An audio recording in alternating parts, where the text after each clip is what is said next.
हिंदी भाषा कौशल एवं संचार प्रोफेसर राजेंद्र सिंह रजभैया विश्वविद्यालय मुख्य परिसर व संबंधित महाविद्यालयों में संचालित BA BSc BCom BBA BCA द्वितीय सेमेस्टर के अंतर्गत यह पाठ्यक्रम है, जो कि एबिलिटी इन्हेंसमेंट कोर्स के अंतर्गत, जिसमें से हमने पहला टॉपिक, तीसरा टॉपिक, चौथा टॉपिक, पाँचवा टॉपिक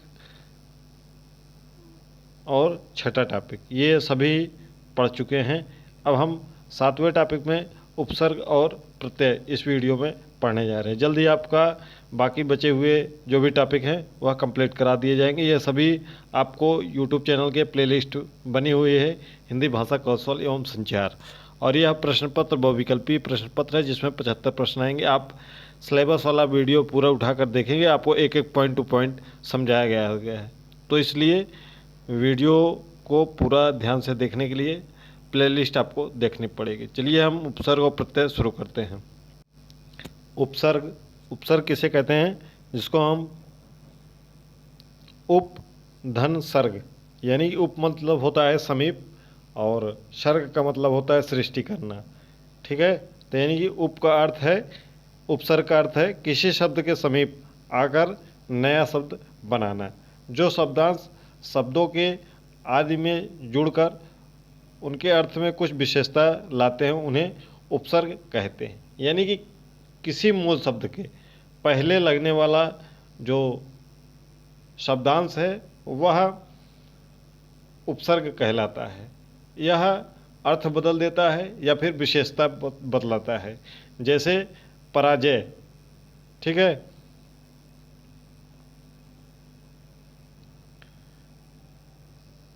हिंदी में, संस्कृत में और उर्दू, फारसी, अंग्रेजी में ये सभी में उपसर्ग होते हैं। तो सभी का उपसर्ग आपको पढ़ना है, जो कि आपके हिंदी के पाठ्यक्रम में है। तो संस्कृत के जो उपसर्ग हैं, ये उपसर्ग यहाँ पर लिखे हुए हैं, ये शब्द लिखा हुआ है, ये इसका अर्थ लिखा हुआ है।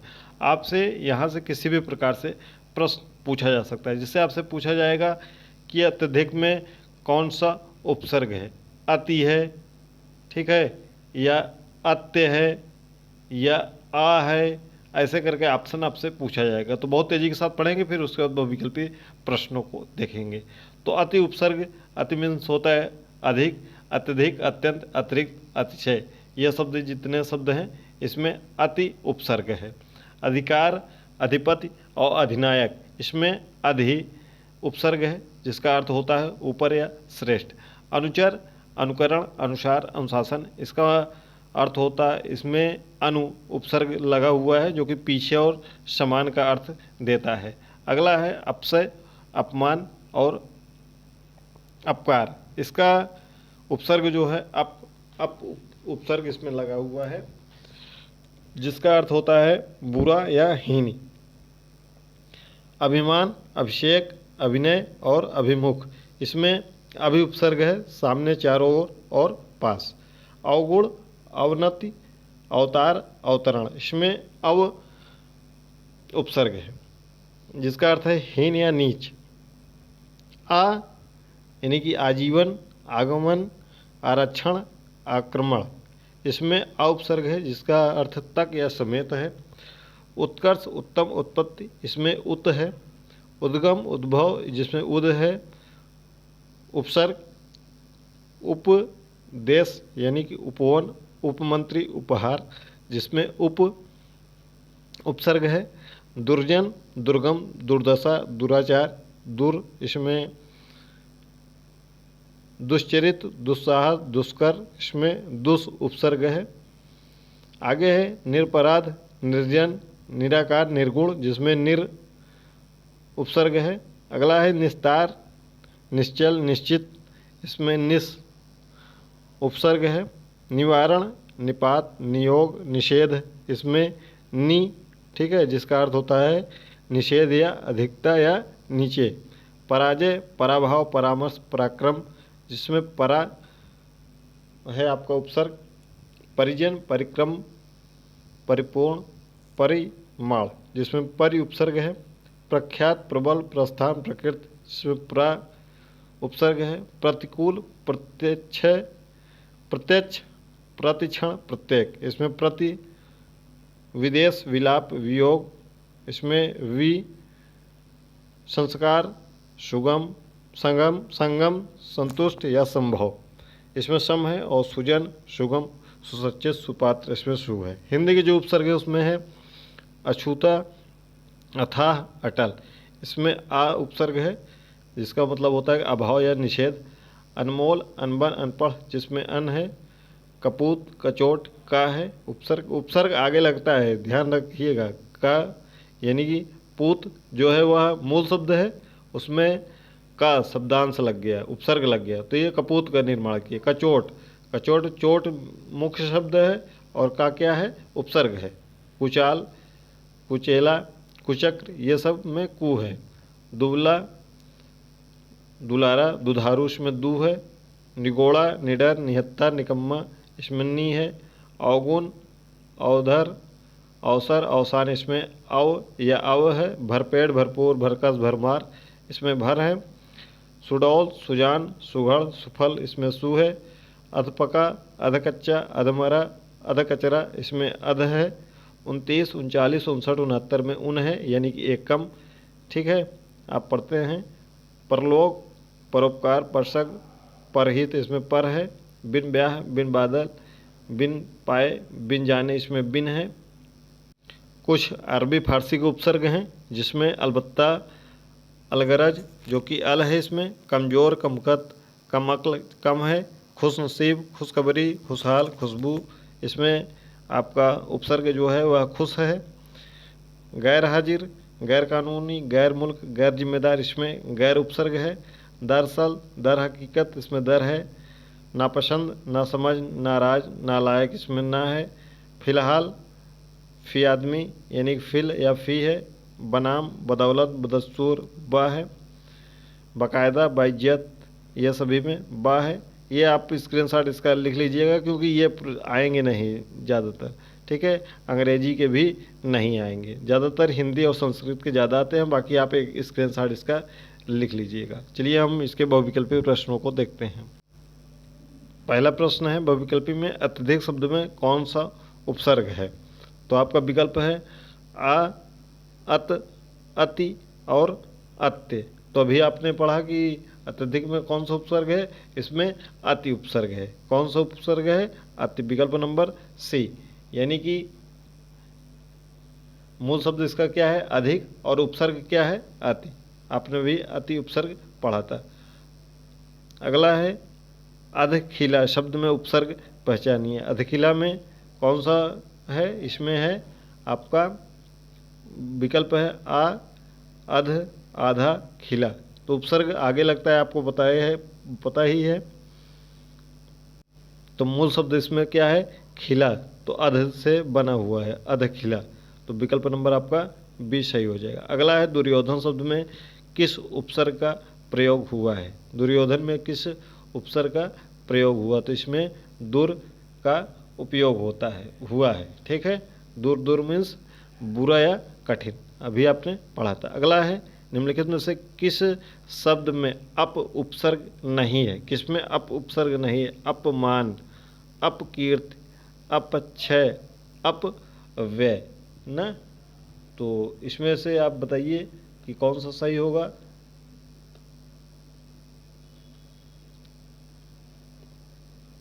यहाँ पर अपरोक्ष है, अपरोक्ष है। ठीक है, तो अपरोक्ष में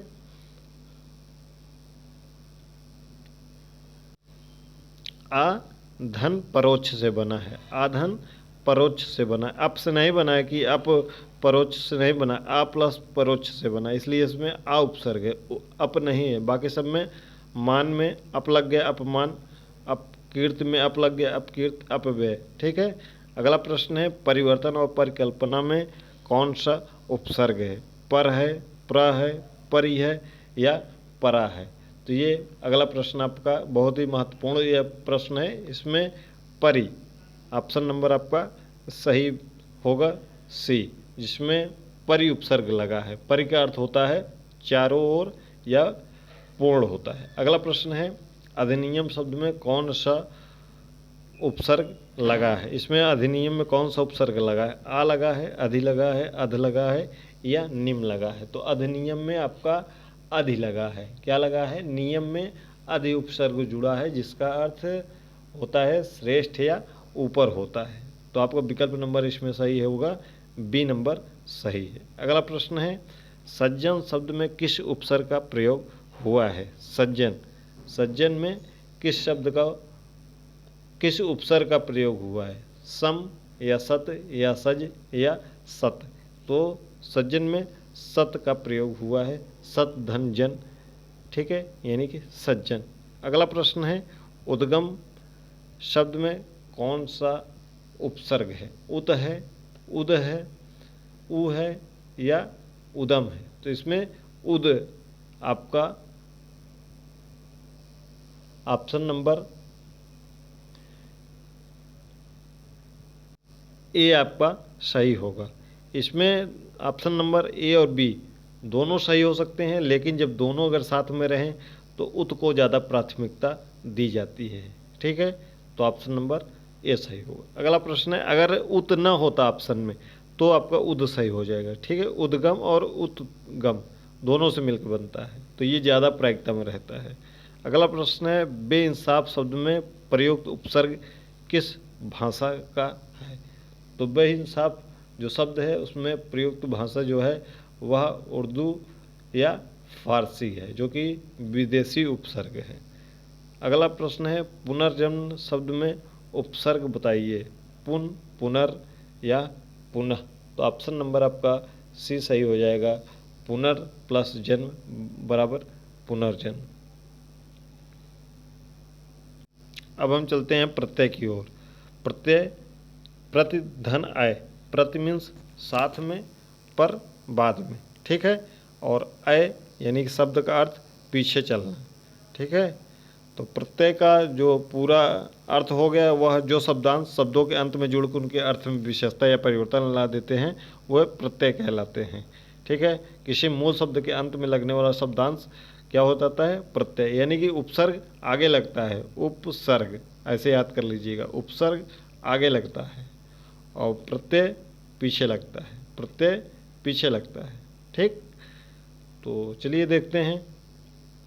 प्रत्यय के दो भेद होते हैं, कृत प्रत्यय और तद्धित प्रत्यय।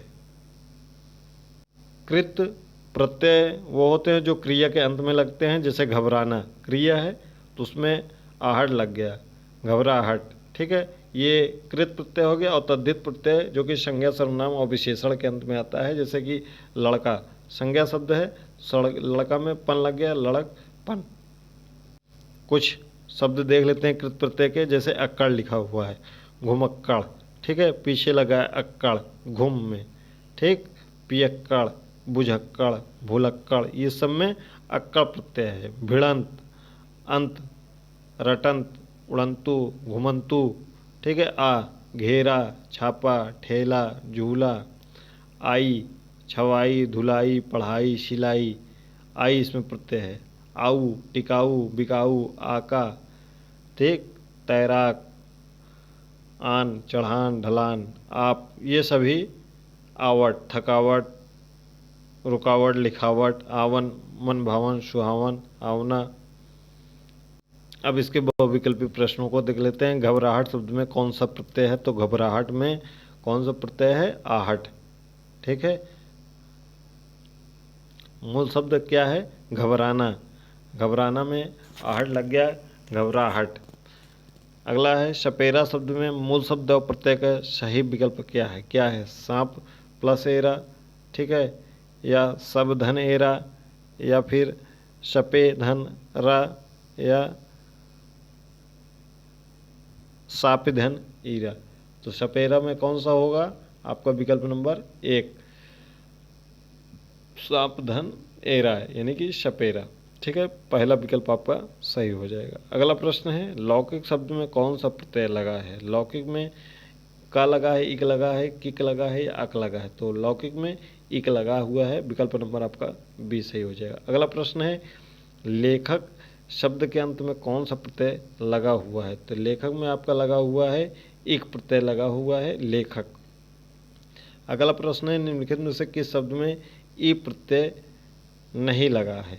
तो ई प्रत्यय किस में नहीं लगा है? तेली, चमेली, रेती या खेती। तो इसमें कौन सा शब्द है जिसमें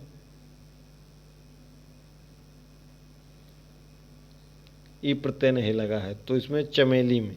किसमें? चमेली में। ठीक है, चमेली मूल शब्द है, बाकी सभी मूल शब्द नहीं है। रेत है, रेत से बना है रेती। तेल से बना है तेली। खेत से बना है खेती। अगला प्रश्न है, सजावट शब्द में कौन सा प्रत्यय लगा है? ऑप्शन है आवट, वट, जावट या अट। तो सजावट में जो मूल क्रिया है वह सजाना है, तो सजाना में वट लग गया है, तो आवट तो सजावट हो गया। ठीक है, तो आपका ऑप्शन नंबर ए सही हो जाएगा। अगला प्रश्न है, भुलक्कड़ शब्द में किस प्रत्यय का प्रयोग हुआ है? तो भुलक्कड़ में अक्कड़। भुलक्कड़ में अक्कड़ शब्द का प्रयोग हुआ है, भुलक्कड़। सांस्कृतिक शब्द में मूल शब्द और प्रत्यय क्या है? ये बहुत ही महत्वपूर्ण प्रश्न है। प्रश्न नंबर आपका जो कि 18 है, तो इसका विकल्प नंबर बी सही हो जाएगा, संस्कृति धन एक यानी कि सांस्कृतिक। महिमा शब्द में किस प्रत्यय का प्रयोग हुआ है? तो महिमा शब्द में माँ, इमा या हिमा या आ। तो इसमें ईमा शब्द का प्रयोग हुआ है, महिमा, ईमा प्रत्यय का। अगला है, कौन्तेय शब्द में कौन सा प्रत्यय है? कौन्तेय शब्द में ये आपका ए है। ठीक है, कौन्तेय, तो आपका विकल्प नंबर बी सही हो जाएगा। ये रहा उपसर्ग और प्रत्यय पर कुछ बहुविकल्पीय प्रश्न जो कि आपकी परीक्षा में निश्चित रूप से देखने को मिल जाएंगे। प्रोफेसर राजेंद्र सिंह रज्जुबीय विश्वविद्यालय BA BSc BCom BBA BCA द्वितीय सेमेस्टर का महत्वपूर्ण प्रश्न है।